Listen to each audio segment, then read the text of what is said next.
Americans have always been magical thinkers and passionate believers in the untrue.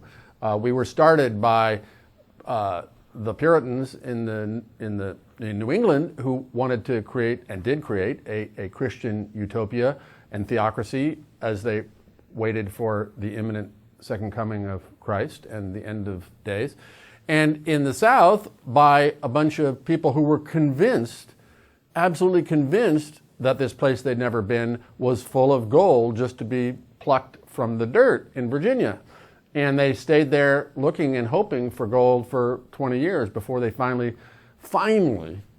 faced the facts and the evidence and decided that they weren't going to get rich overnight there. So that was the beginning. And then we've had centuries of buyer beware charlatanism to an extreme degree, and medical quackery to an extreme degree, and increasingly exotic, extravagant, implausible religions over and over again, from Mormonism to Christian Science to Scientology in the last century. And we've had this anti-establishment, I'm not going to trust the experts, I'm not going to trust the elite, in our character from the beginning. Now, all those things came together and were supercharged in the 1960s when you were entitled to your own truth and your own reality.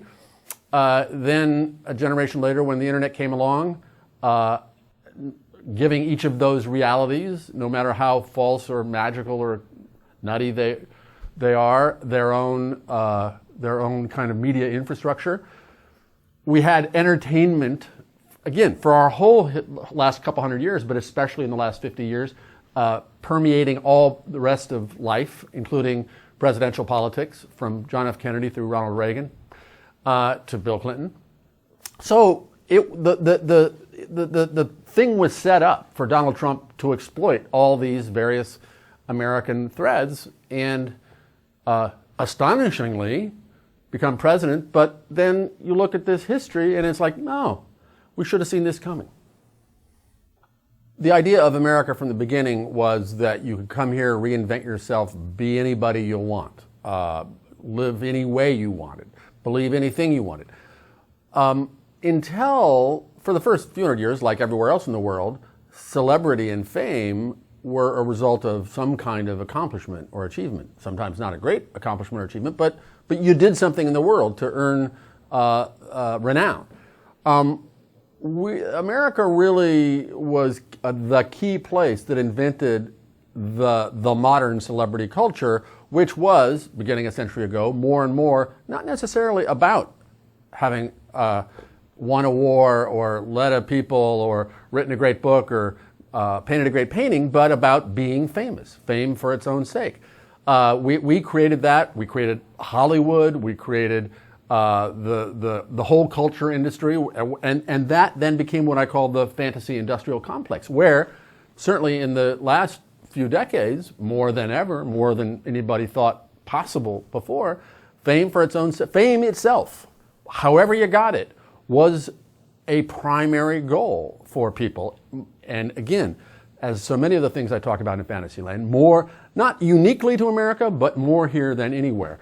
So, and then you get reality television, which was this unholy hybrid of the fictional and the real for the last now generation, where that blur between what's real and what's not is pumped into our media stream willy-nilly. There are now more reality shows on television than there were shows on television 20 years ago. And that's another way for nobodies to become famous overnight. YouTube, another way for nobodies to become famous overnight, for doing almost nothing or nothing. So again, back to Donald Trump, he had the advantage, unlike any normal politician, any person or normal business person for that matter, who might presume to run for president. He was a celebrity. He was a show business celebrity. He was a member of the WWE Hall of Fame, after all, and then also had this primetime show, Apprentice and Celebrity Apprentice, of which he was the star, playing himself for 15 years. So he was pre-marketed in a way that in the past would have been disqualifying for president.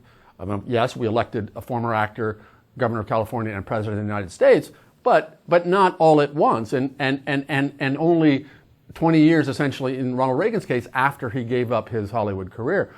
This is a different thing. This is I will go directly from this playing myself on a reality television program to being president, and it worked, proving the sheer power of any kind of celebrity. And again, yeah, he was celebrated for having made a lot of money, but he made a lot of money in all kinds of dubious ways rather than normal forms of business achievement.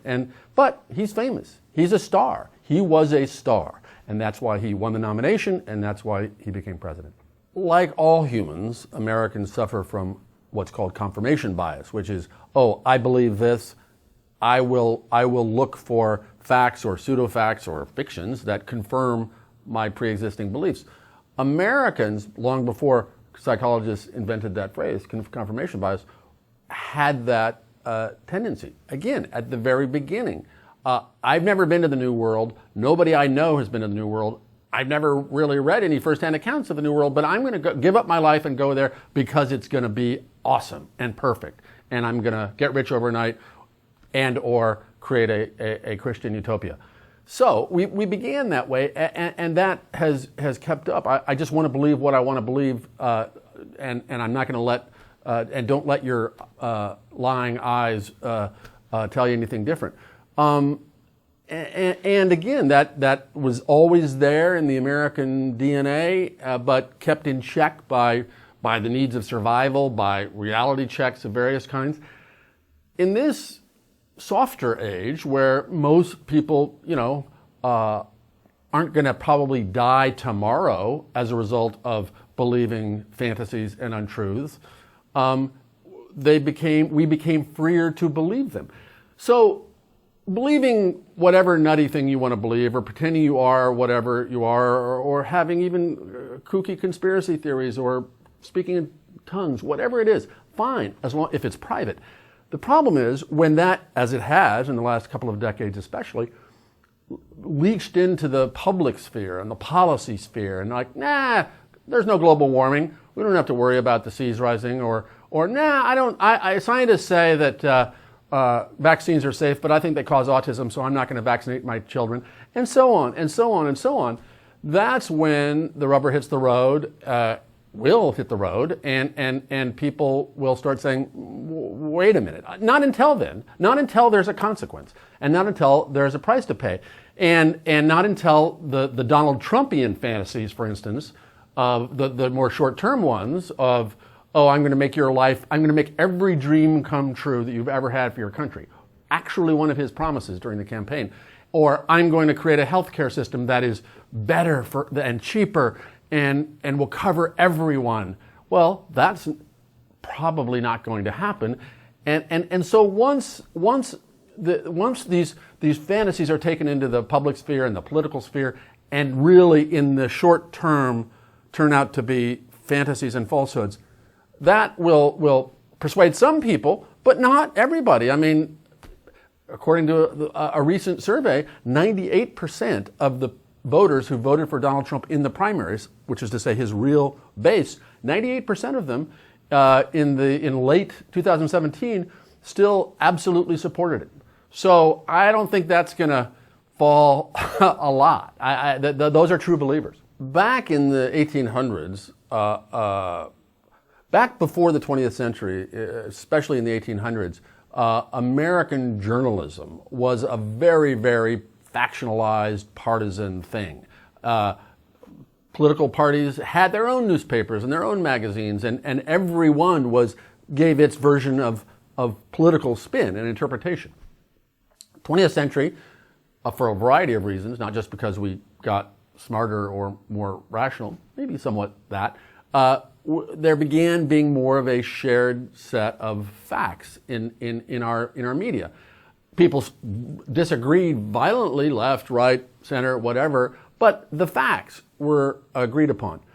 what has happened, what has been enabled in the last 30 years, first through deregulated talk radio, where you didn't have to be fair and balanced anymore, then national cable television, Fox News comes to mind, and then, of course, the internet as well, where these more and more, not just politically different points of view, but these alternate factual realities could be portrayed and depicted. We've been in that state now for 20 years or more. We were softened up as a people to believe what we want to believe. But then we have this new infrastructure that I think is new, that I think is a new condition. So there's a history of, I believe this, or I believe this, or slavery is good, no, slavery is bad. Those are disagreements. But in 1860, Southerners didn't say, oh no, there are no slaves. No, there's no slavery. That's the condition we have now. That is the Kellyanne Conway Donald Trump situation and Republican Party situation before Donald Trump ever came along, where we say, no, there's no climate change,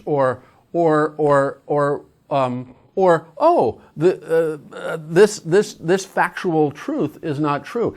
That's the new thing, and the technology that creates, and the technology and this new media infrastructure is a new condition. Now, it may not be the end of things as a result, but we don't know yet. We're only 20 years into it, and maybe we'll learn new protocols of what to believe and what not, and we'll